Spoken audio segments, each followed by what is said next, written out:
those topics last night. Another issue this crowd is often fired up about is the wall, a commitment you've made.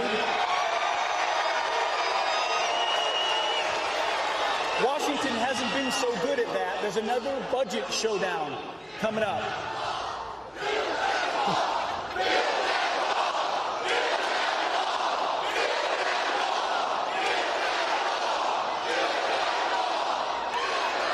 Well, Congress hasn't been very good at funding that wall. You've got a budget showdown coming out this month. Would you shut down the government if wall funding is not included?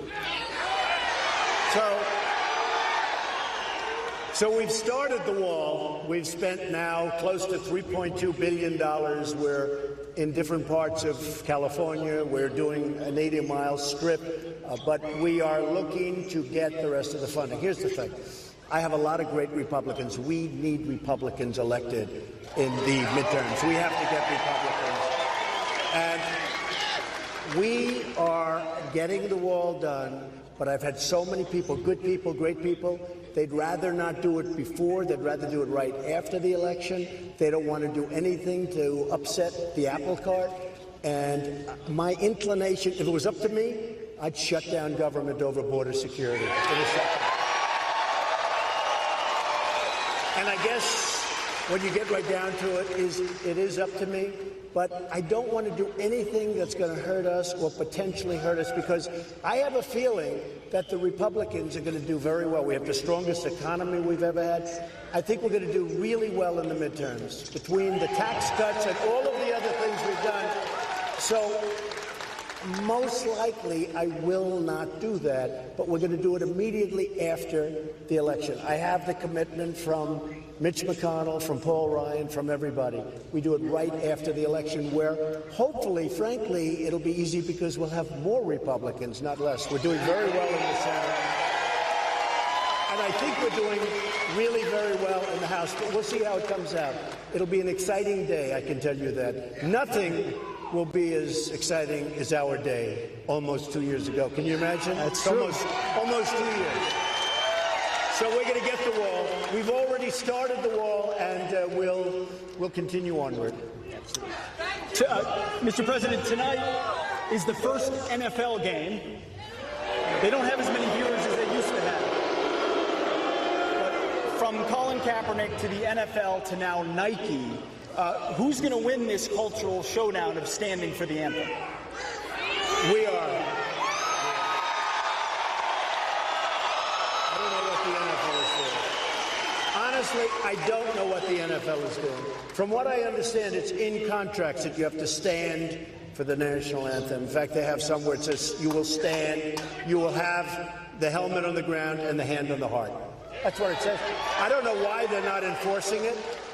And in cases where they don't have it, you know, they had a new thing where they don't have to do that. You don't have to kneel. You can go back into the locker room. I think that's worse than kneeling in a certain way. You're going back in. That shows that you just have no respect for the anthem of the flag. I don't like what Nike did. I don't think it's appropriate what they did. I honor the flag. I honor our national anthem. And most of the people in this country feel the same way. They feel the same way.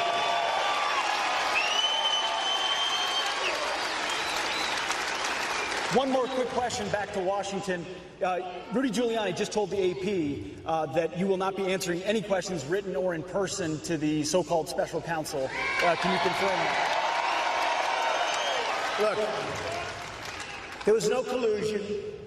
Even in these crazy books, they don't talk about collusion. There was no collusion with Russia. I love this country. Now, if we get along with China, where we're doing very well in trade, do you notice what's happening? Do you see what's going on? And with Canada and with Mexico and with different places.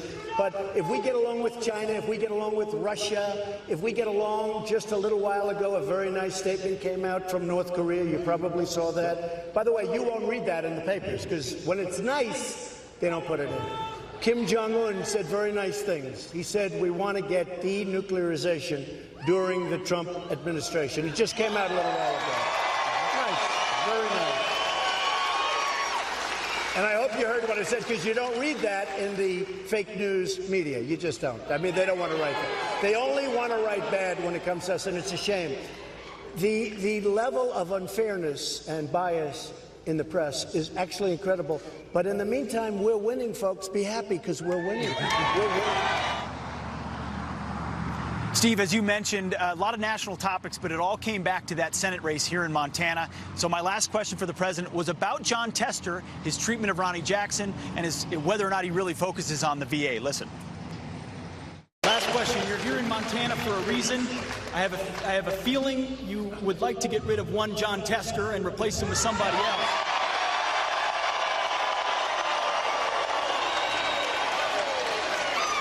The VA is a personal passion of mine. Good. What happened to Ronnie Jackson was a shame. Is that going to be a focus of your remarks? Well, first of all, you have a new man, Matt. Do we love Matt? So Matt I mean, they know him so well here. He's been so successful. He's running for the Senate. And frankly, what Tester did to a phenomenal man, Admiral Ronnie Jackson, my doctor, he's an admiral, he's a doctor, he's like he's just a great person. And what they did to demean this man, and he held up because he's strong, but most people could never take it. Ronnie Jackson, we love you. It should never have happened, but what Senator Tester did and what he said that turned out to be false was incredible. And you see that in politics. People say things that are totally, they're doing that with Matt. They're saying bad stuff, and they figure, hey, we'll correct it after the election's over. Let me tell you, you have a winner here. He's going to win, and he's going to give us his votes, because Tester's never going to give us a vote. I know he did a commercial. I feel a little bit guilty, because he did a commercial today, and everyone's saying it's like a love letter to President Trump. That's because I won the state by many, many points. And so, is that right? I mean, he did it's a love letter. I shouldn't say bad about him. The fact is, we're never going to get his vote. On the Second Amendment, if he can, he'd get rid of it. He'll follow Schumer. He'll follow Pelosi. He'll follow Maxine Waters. Okay? And the problem we have as a group, he will never, ever vote for us. He didn't vote for Judge Gorsuch, now Justice Gorsuch. He didn't vote for tax cuts. He didn't vote for the things that we need. So you need to elect our friend, and he's going to be a phenomenal senator. You got to vote against Tester. You got to vote. He will never, remember this. Remember this. In a way, I feel very guilty saying it, because I almost thought I made the commercial about me, and it was his commercial. But he'll never vote for us, and that's ultimately what's important. So stay with Matt. Be with Matt. I think he's leading in the polls right now. I saw a poll. He's 2 points up. You're going to have somebody that's going to be with us. He's going to vote for us, and he's going to be a great, great senator for your state. Great. Senate race out here, it's going to be a bellwether. Yeah, it's going to be a bellwether race.